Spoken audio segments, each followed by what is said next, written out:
You are listening to the X's and Oh No!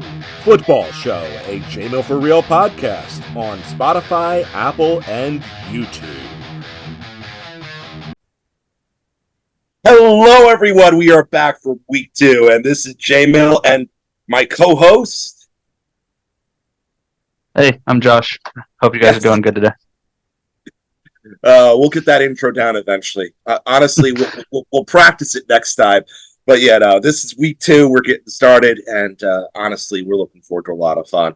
But remember, before we jump into that, do this responsibly, okay? Set your limits. Know your boundaries. Don't chase your losses. And remember, just if you don't have it, don't spend it. Because it can be a fun hobby for some, it could be a source of income for others, but it can be something that completely destroys your life if you do not do it responsibly. Anything else to add on that before we continue on, Josh? No, that's pretty much it. Yeah. And one of the things that, obviously we took too long to talk about the Ricky Pearsall thing last time. So a quick, our thoughts and prayers go out to Tua from the hit last night. That concussion, like we don't know what's going to happen at this point in time. It feels like one concussion too many, but I don't know. Anything you want to say about Tua really quick before we could jump into everything? I mean, it's kind of messed up to say, and you might get mad at me, but we keep telling defenders not to lead with their helmets. I think we need to really focus on the offense too. I agree wholeheartedly. It's it's rough. So I hope this isn't the end, but he needs to do what's best for him and his family at this point in time. And if that's it, then that's it. Like, I don't know. It's a rough time. I mean, Mike McDaniel told him that, hey, you got to be the quarterback of your family. So, I mean, it might be the end, which would be sad, but guy's got to take care of his own health. Yeah, he does. You don't want to be the first player carted off the field without the Damar Hamlin ending. So, right. But yeah. So I don't know how to jump from that into what we're talking about. But so since there's no seamless segue, we're just going to jump in. I don't know what else to say. And I guess we'll talk about another quarterback. Do we have a quarterback on this list? Here, how about you lead off? You got a couple of quarterbacks on your list. Yeah, well, one of my quarterbacks we are going to save for the showdown segment. Yes, we are. The other one here that I got is Bryce Young under 200. I just don't believe in Bryce Young. I'm not sure if you've seen the video from last week. He had to be shown by his running back where to line up to get the snap. Yeah. It's he's bad, and I just think when you look at it, he doesn't have it. He's not an NFL quarterback, and until he proves me wrong, I'm going to take his under number every single week because the guy's not an NFL quarterback. I do get that 200 is low, right? Like 200 is he can accidentally pop one for 60. 200 is not low though. I'm going to take this time to jump into my quick theory. Mm-hmm. I think quarterbacks are going to throw for 30 less yards a game this season than in past years. Okay.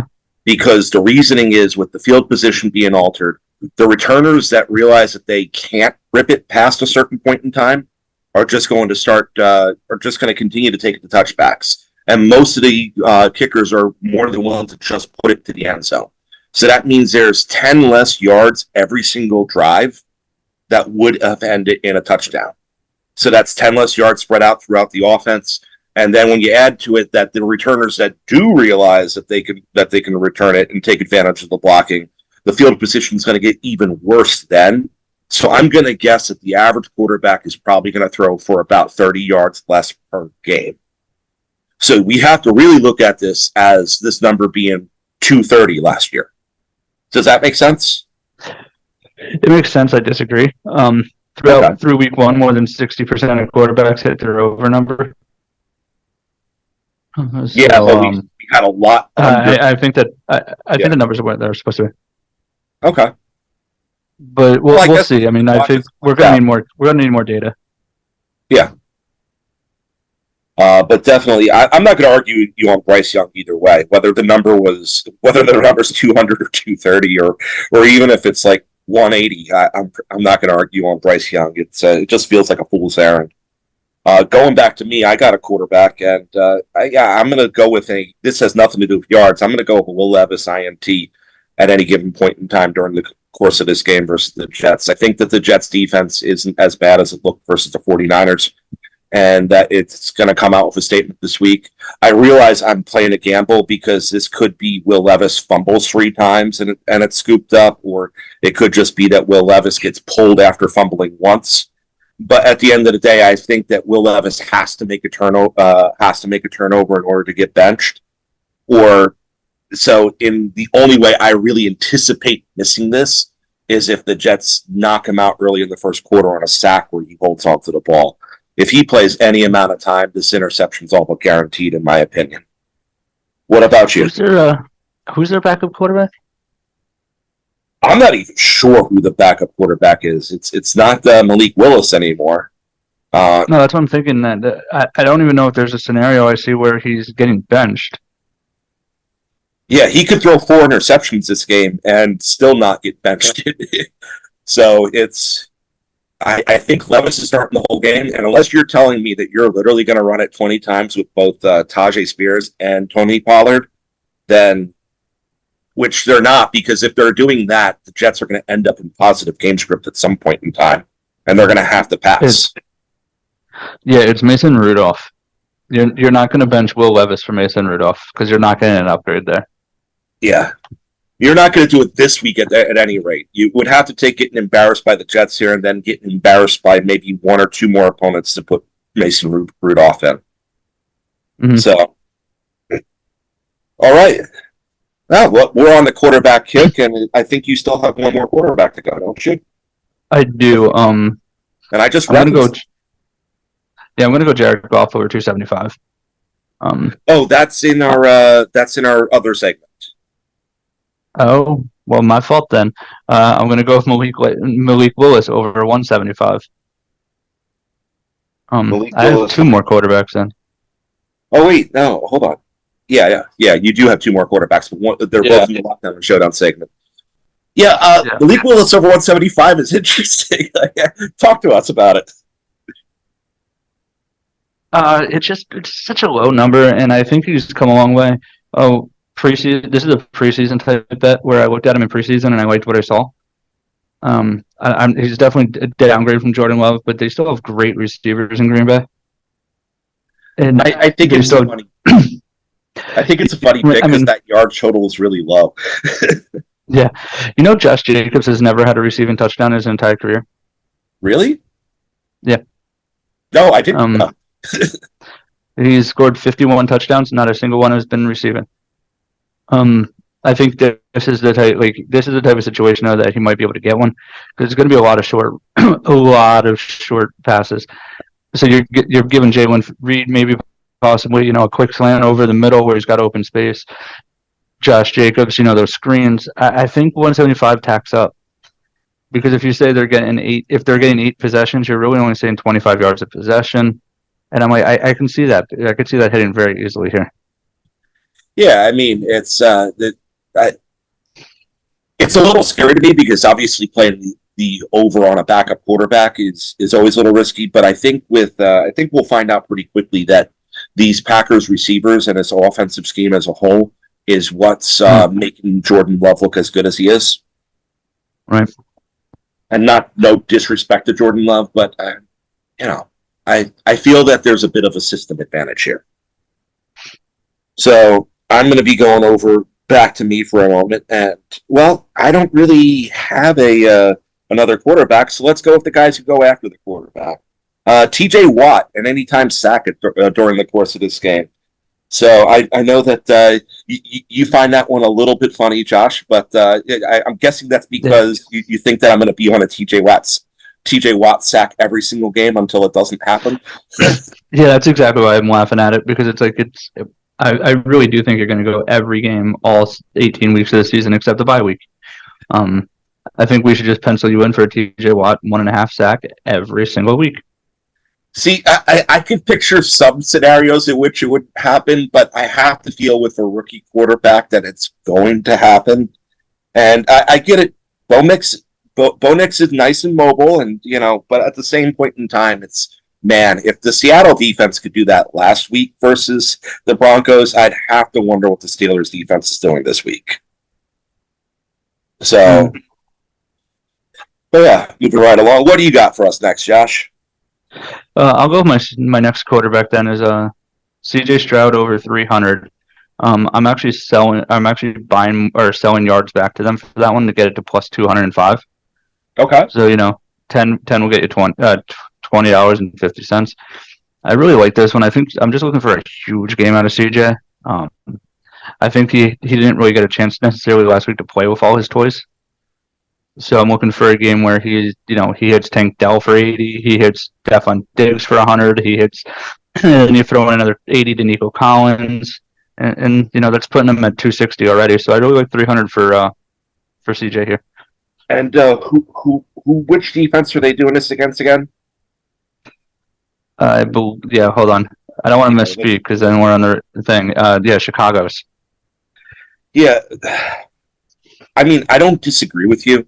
Like, I'm not going to bet against Stroud at any given point in time this year. I'm a tad curious if Chicago is going to, if Chicago's defense is as good as it looked versus the Titans, or if the Titans' offense is just that terrible. Does that make sense? I'm also a little curious if Chicago offense is really that bad. The Texans get up by 2 scores early. Joe Mixon looked really good last week, right? Mm-hmm. Like, Joe Mixon looked really good. This could be one of those scenarios where Stroud has 220 passing by halftime, and they just run out the clock the rest of the half, and it barely misses. But I'm not betting against Stroud. So, I don't know.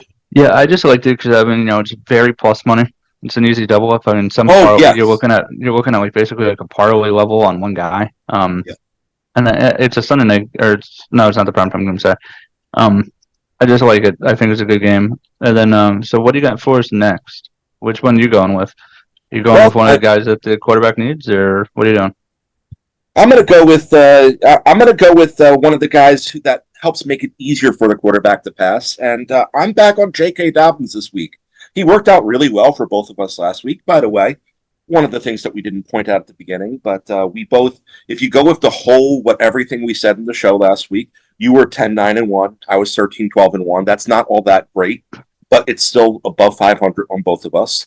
But if you go with the show picks that we took at the end, our 3, and then you count together our lockdowns and our showdowns, we were both 4-2-1 on this week, last week. So that's actually pretty decent. And one of the guys who got us both a W was the J.K. Dobbins over total. So I was like, why not bump it up a little? Let's make it 70 yards for a plus 160. So we get a little bit extra. And I mean, it's pretty clear at this point in time that he's going to have at least that much. He's explosive, and he's nowhere near getting injured yet, knock on wood. So, anything you have to say on J.K. Dobbins over 70 yards this game? No, I think it's clear. I mean, last week you went with Gus Edwards too. I think this is very clear that this is JK's team. And even even if it's a split, he's still getting 70 either way. Yeah, I think the only one that's clear is this is probably not Justin Herbert's team. So, but I like J.K. Dobbins here. I like him for 70 because I think you can do that in a half if you had to. Potentially on a play if he had to. I mean, he's almost like a James Cook level. Just set it and forget it kind of running back right now. Yeah, no, man, the running backs last night, it's especially James Cook. It's crazy too because he wasn't even getting third downs. They were giving third downs to someone else. He did all that on 2 downs a drive. In my not that it matters, but I'm in one league where in that league I own both HN and James Cook, and thank you. I'm sitting at 77 points with 2 guys going. I'm in one league where I started Terrell Bernard versus Devon Achane, so it's not really looking all that good starting off. You know, it's funny too. No. Before I had the gut feeling that Dorian Williams was going to have a big game, and I almost did put him into the lineup. Not that I would have taken Bernard out, so I guess it doesn't matter. Mm. But anyway, I guess we're back over to you now with some game props. Yeah, so I'm done with my players until we get to the lockdown showdown segment. I like the Cowboys over 46.5. That Saints offense was high-powered last week. Yeah. And I understand, Dallas's defense is good, but that Saints offense looked tremendous, and Dallas's offense is also pretty freaking stacked. So, honestly, you're telling me you're telling me a 24-23 game who still hits the over, and I'm like, yeah, I'll take that all day. I can see both teams in this game scoring over 30. So, 46.5 kind of to me felt like, hey, by the end of the third quarter, when Scott Hansen's talking to me about this on the red zone, I don't really care that much anymore. I'm not sure it's going to be a close game. I think the Cowboys are going to manhandle the Saints, and that it's going to be mid-high 30s from the Cowboys to like low 20s from the Saints. But I think that even before a backdoor, I don't even think it's going to come down to a backdoor cover. I think it's going to be, I think that the score is already going to be set for the win, and then the Saints are going to do a backdoor touchdown anyway. Does that make sense? Yeah. So yeah, I think this over. I think is probably pretty much one of my closest things to a lock that I've seen in a long time. Yeah. I'm definitely taking this one. What about you? You got any? I see 2 games on your, 2 games on your sheet. Yeah, I have the 49ers -5. I initially signed up for it for the same exact odds for -6, but then I got a -5 yesterday, and I was kind of like, well, if the 49ers are manhandling, the Jets look like they have a better offense than the 49ers are going against this week. I can't remember who the 49ers are going against, but it seems like a very easy lay 5 for them. And I'll pull that up while you talk a little bit about the 49ers -5, just so I can see what. Yeah, I mean, who's running back? It doesn't matter. CMC and Mason both did great. Purdy's next level. I think this offense is just going to fire off, and Deebo Samuels is still healthy. So, what's really the downside here? I don't really necessarily see one. I think 5 is really good. My wife happens to be a 49ers fan, so I might just be a little biased, but I like it here. I think the 49ers -5 really does sit well. Oh, and they're playing the Vikings, and the Vikings are off a big win over the New York Giants, but it's at the same point in time. The Vikings are not. That game wasn't about the Vikings being good. It was about the Giants being bad, right? Quickest pick 6 in NFL history. Yeah, no, from time of snap to end zone, it's actually statistically the quickest pick 6 in the NFL's history. Wow, that is kind of crazy. Mm-hmm. So yeah, I'm looking for this to be a Viking comeback down to earth game, and the 49ers just to continue steamrolling. You got another game prop for us, don't you? Yeah, I got the Buccaneers Lions over. Doesn't matter, whatever it is. I was going to take it anyway. Yeah, no, but it's 50.5, and I think Baker Mayfield might have turned that corner. Imagine if Baker was still in Cleveland, they might be a little better. But I'm going with Baker Mayfield there, and Jared Goff. Like we talked, we've insinuated a little bit that we're expecting big things out of Jared Goff and Amon. Yep. So it's I'm looking at this game and I'm like 51.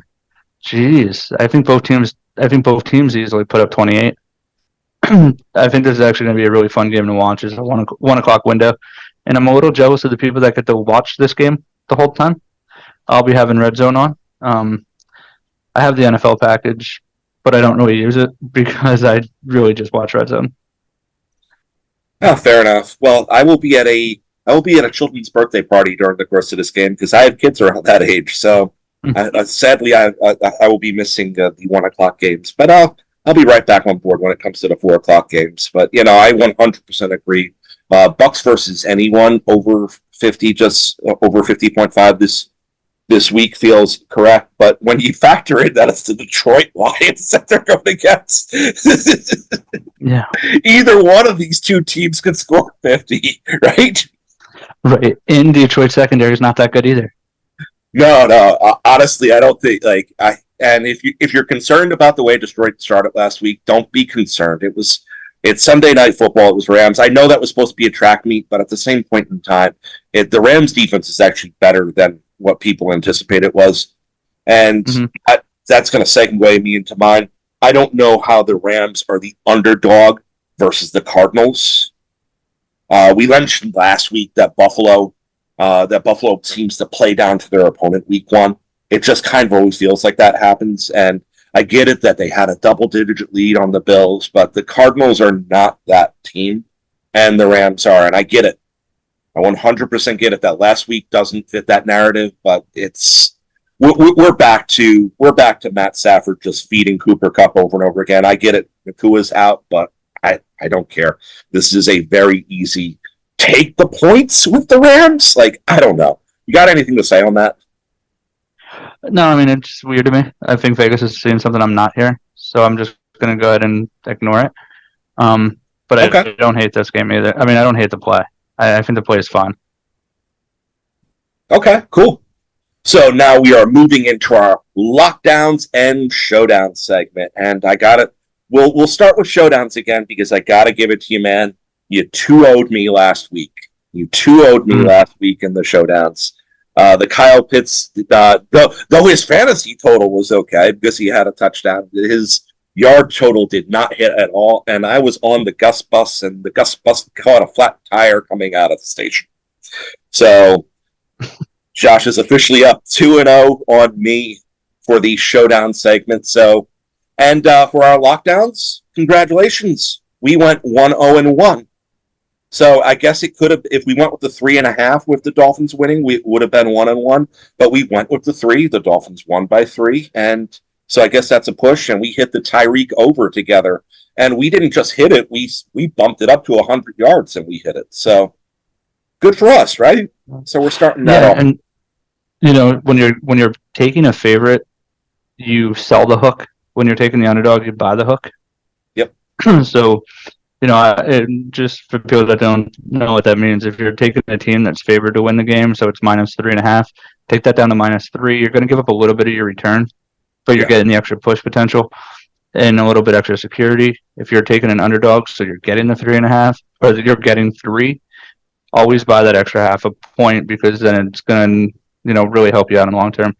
I think I was reading somewhere that it averages out to like an extra 7% win rate over the course of the season on return, because I like it. You know, Vegas is really good with this. That's the same thing as unders and overs. Always buy the hook or sell the hook. You know, Go ahead, do yourself the favor and buy and sell hooks. I like it. So we are, you know, let's jump to the lockdowns. We got 2 lockdowns for us this week. So I thought you were going to give me the showdowns first because I'm absolutely crushing you there. But it's okay. We'll go lockdowns. We could do. We're keeping it spicy. So let's flip a coin right now. Oh, we're doing lockdowns. Okay. Okay, that works. All right. Coin flip. Yeah, right. We have Geno Smith at 225, and you are on the over, and I am. You said we were doing lockdowns. Now you're doing a showdown? Yeah, I guess we're doing showdowns. So, well, you messed that one up a little bit. It's okay. Geno We're not is editing it out. This is all raw and unfiltered, and it's like, yeah. So Geno Smith's 225 total. I like it. So I'm taking the over, which obviously means J-Mill is taking the under. I don't understand why you're taking the under here, John. Well, defend the over Patriots. Defend the over first, and then I'll defend the under afterwards. Tyler Lockett looked really good. He looked like he's not old. There's still DK Metcalf. It looks like Kenneth Walker is going to be hurt. So there goes the run game. So you're going to have to pass. And the Patriots are booty. So the Patriots look good last week, though. Like, I mean, I get that Kenneth Walker might not be playing, but there is also a chance he'll be playing. Zach Charbonnet is actually a legitimate NFL running back. I believe that he could bell cow for them. There's clearly a commitment to using the running back more often. I am going to say this. I'm factoring in my theory that quarterbacks are going to roughly throw for about 30 yards less a game this season, and maybe not the upper echelon of them, but I don't have Geno in the upper echelon. So when I'm looking at it, I was kind of like, would I play Geno under 250 versus the Patriots? Well, Geno only threw for Geno only threw for what was it, like a buck 80 last week, and Burrow threw for like a buck 60 last week versus this Patriots defense. Mm-hmm. So when I'm looking at all of that, I'm kind of like, yeah, I get it that Vegas wants us to probably play the under here, which is why they made it at 225 rather than 200. But that's also them not believing in the Patriots defense. And as a pessimistic Jets fan, what would make this season any worse than if the Patriots were good also? So, and I get it that my pessimism is playing into this a little. This is actually not a Geno hate pick, believe it or not. This is everything about the Patriots defense and the overall of what the league is looking like last year, and what I think the league looks like this year. And if my 30 yards a game thing is true, Geno only went over 225 6 times last year. Right. So I mean, I'm happy. I'm happy to take it. You're not going to convince me that I'm not happy taking Geno over 225. I'm just pointing out. I think we're both happy for it, and maybe that's telling the people to stick away from it, or maybe it's telling everyone to go with it because Josh is 2-0 versus me. So in the head. But let's get to our lockdowns now. Let's start with the wide receiver because we went with the quarterbacks first during the show. Cooper Kupp, we bumped it up, and we're going over 100 on Cooper Kupp. Anything you want to say about that? No, I've just been without Puka, without Puka Nacua there. I think it's going to have to still be the Cooper Kupp thing. We talked about why I don't like his reception total, briefly during the week.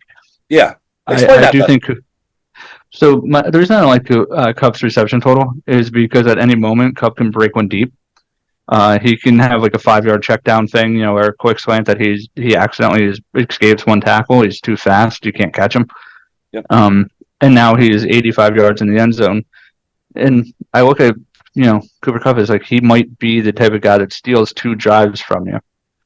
And so that leads to him getting his over, his yardage over, but not his reception over. So I like to avoid that one. The same reason I like to avoid Matthew Stafford completion totals. Last week, Matthew Stafford was like 23.5 completion totals, and he didn't need 23. No, he didn't. I know how the game turned out, but I think, you got to look at it and say that team is explosive, and they're not so much like a dink and dunk type team. So I don't like reception totals for any of their players, but I like yardage totals. Yeah, 100%. And I think everything we just kind of said was obvious when it comes down to it. So I'm not going to defend it. I'm not going to say it too much. I'll take the lead on the next one. But I think everybody, when they heard that we took Kupp over 100, I'm not sure how many people actually disagreed with us whatsoever. And jumping into our last one, our second lockdown, Jared Goff over 275. I didn't bump this number up, 275.5. I didn't bump this number up. Well, no, actually, I did bump this number up a little. I think his number is like 269 or something. But it's because this is a little bit of improved odds either way.